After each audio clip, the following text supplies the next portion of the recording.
Hey, what's going on, everyone?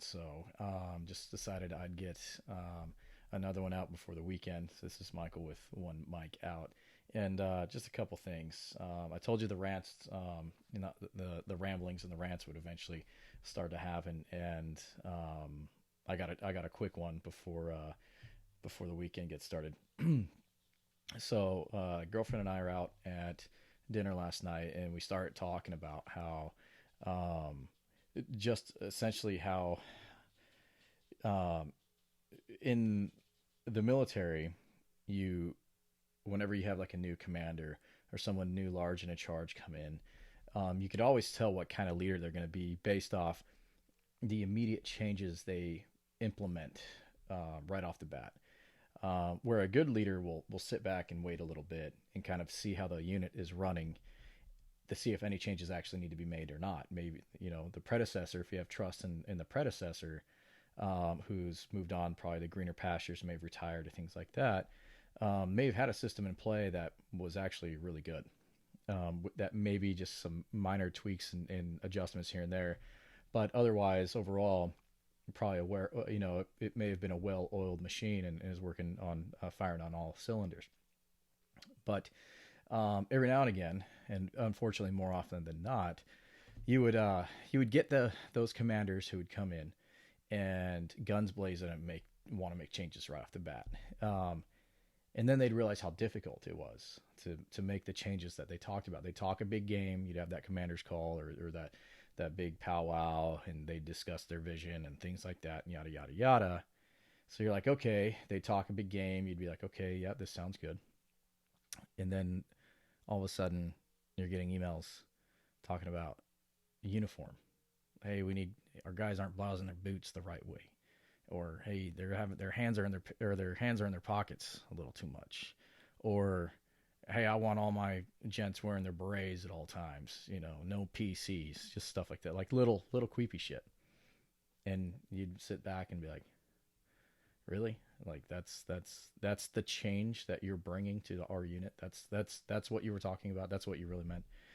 And it happens a lot. A lot of times like normally it's like uniform stuff or dress and appearance stuff right off the bat because that's the low hanging fruit. That's the easy shit to go after. That makes it look like you're doing something. You're being proactive as a leader because they're trying to impress their boss, who's a full bird colonel or a 1 star or something like that. And that's the shit that when their annual performance report goes up, they can put that shit in there and it makes it look like they did something. They're being proactive, and so they can talk the big game.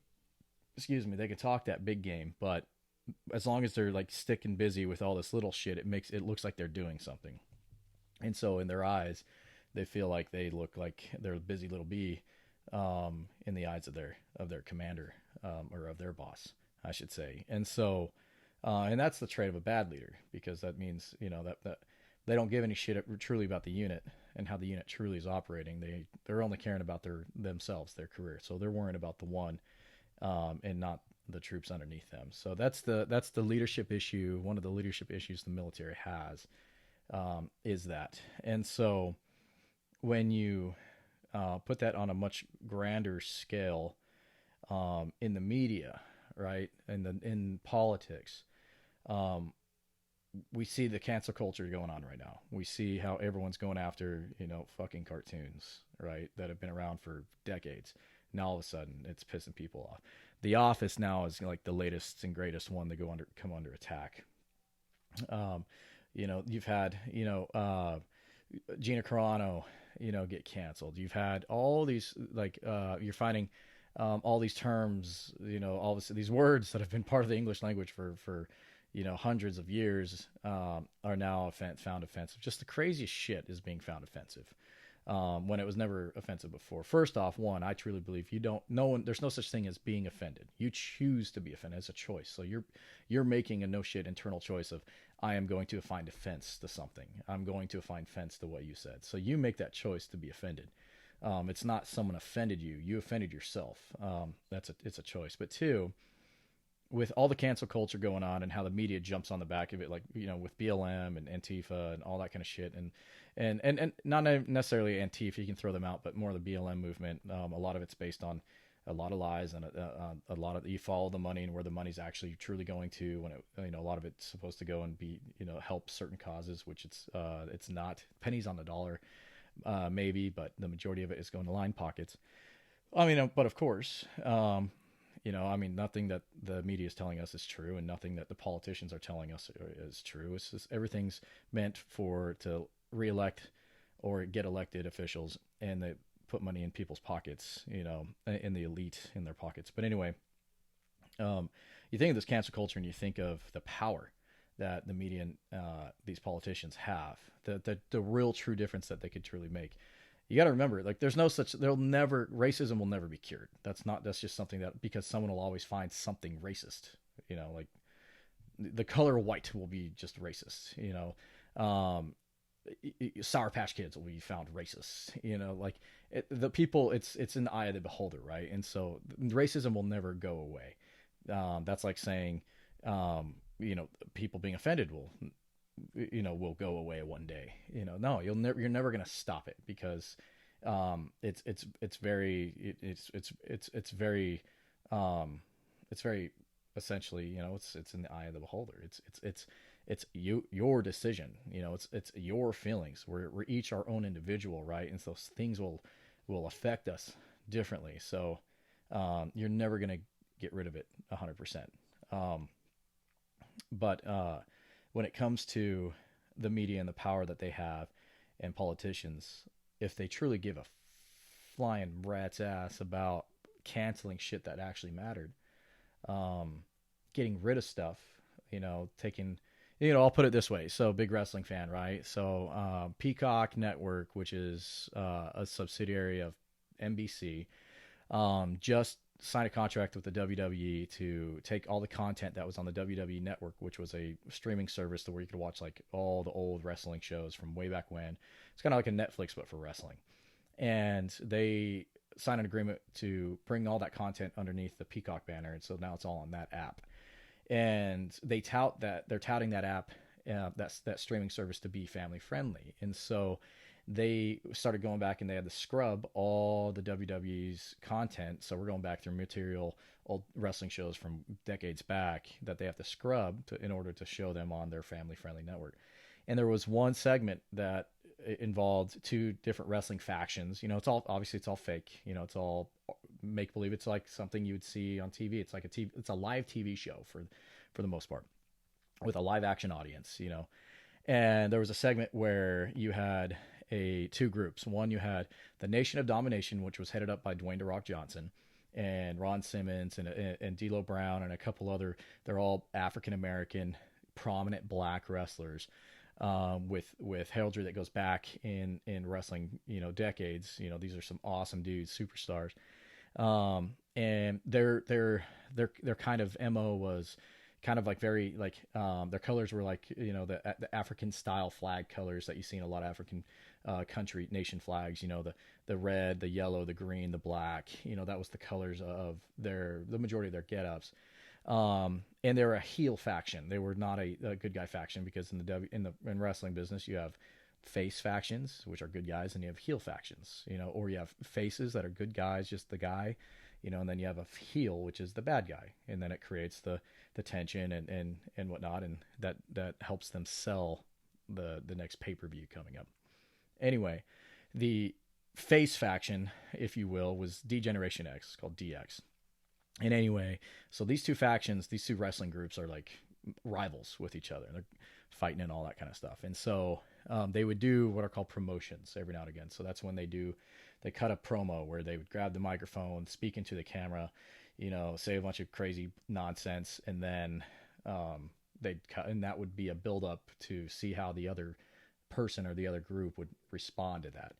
And so DX comes down to the ring. They get in the ring, and they come down the ramp, and they're dressed like the Nation of Domination, so which is all black, comprised of all African Americans.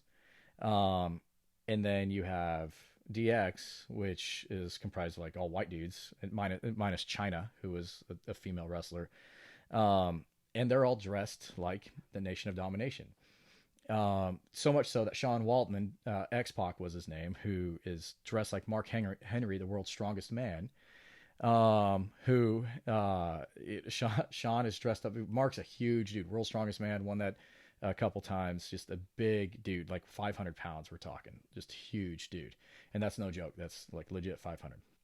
Sean is like regular size. He's like 5'8", 5'9", a buck 60, and so he's coming out in this singlet stuffed with like pillows and shit, and then he has like an afro on, and then his face is black, right? He painted his face black to look like Mark Henry, you know, and then everyone else is dressed like a different member of the Nation of Domination. Triple H is dressed like The Rock. You have a few others dressed like others. But anyway, Peacock ends up scrubbing it. It was one of the most hilarious promo segments that you'll ever see in the WWE. This is back in the Attitude Era, back in like '97.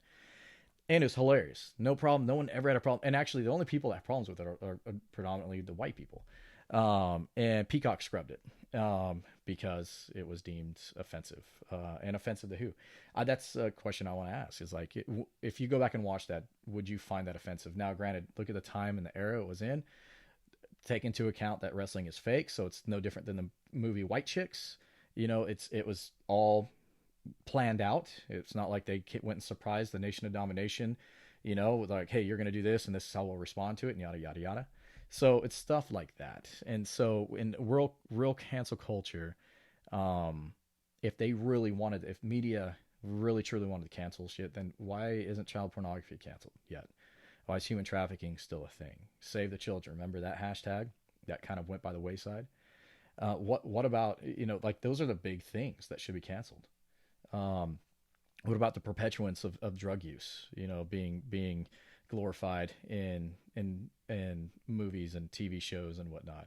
Smoking, you know, that's killing people, right? If everything's about saving people's lives because of COVID, why not, you know, try and get rid of alcohol abuse and tobacco abuse in mainstream media and movies and things like that, violence and all that kind of stuff. So there's a lot that you know, they're going after the low hanging fruit, the easy shit, to make it look like they do give a shit, but at the end of the day, it's lining their pockets. That's all it is. So, like, you might think that they're on your side if you're left or right, whichever one, you know, but at the end of the day, it's all about lining their pockets. Like I said, any politician who has written a book for monetary gain from a position that we elected them to be, so to be a representative of us, has no respect of mine. Because why? They're using that platform that we elected them to be our mouthpiece.